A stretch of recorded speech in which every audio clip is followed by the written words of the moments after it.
فلسطین کی آزادی کے اور ان کے ساتھ اظہار ہمدردی کے لیے یوم قدس قرار دیا ہے، اور نام نہاد جو مسلمان ممالک ہیں اور ان کو بے نقاب کرنے کے لیے جو تماشائی بنے ہوئے ہیں اور ہمارے فلسطینی بھائیوں پر ظلم ہو رہا ہے۔ یوم قدس اہل فلسطین کے ساتھ اظہار یکجہتی کا دن ہے۔ یوم قدس ایک مذہبی فریضہ سمجھ کر منانے کی ضرورت ہے۔ یوم قدس یہ اخوت کا درس ہے، یہ شجاعت کا پیام ہے۔ فلسطین کے مظلوموں، ہم تمہارے ساتھ ہیں، یہی ہمارا پیغام ہے، اور جب تک ہم زندہ رہیں گے ہم اس آواز کو بلند کرتے رہیں گے۔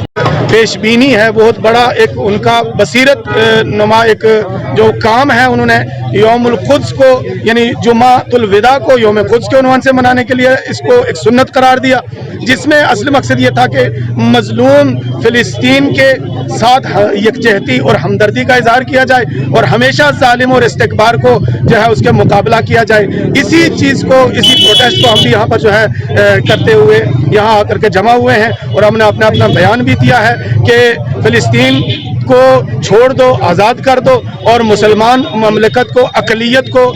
بین الاقوامی قوانین کے تحت جو ہے آزاد چھوڑو، اور ان کے قبلہ اول کو، مسجد اقصی کو آزاد چھوڑ دو، تاکہ اس میں مسلمان آزادی کے ساتھ نماز پڑھ سکیں، اور اپنا ظلم بند کر دو۔ یہ ظلم اور ظالم کے خلاف ہمارا احتجاج تھا اور جاری رہے گا جب تک کہ یہ غدود اسرائیل وہاں سے ہٹ نہ جاتا اور شرمندہ ہو کر کے اپنے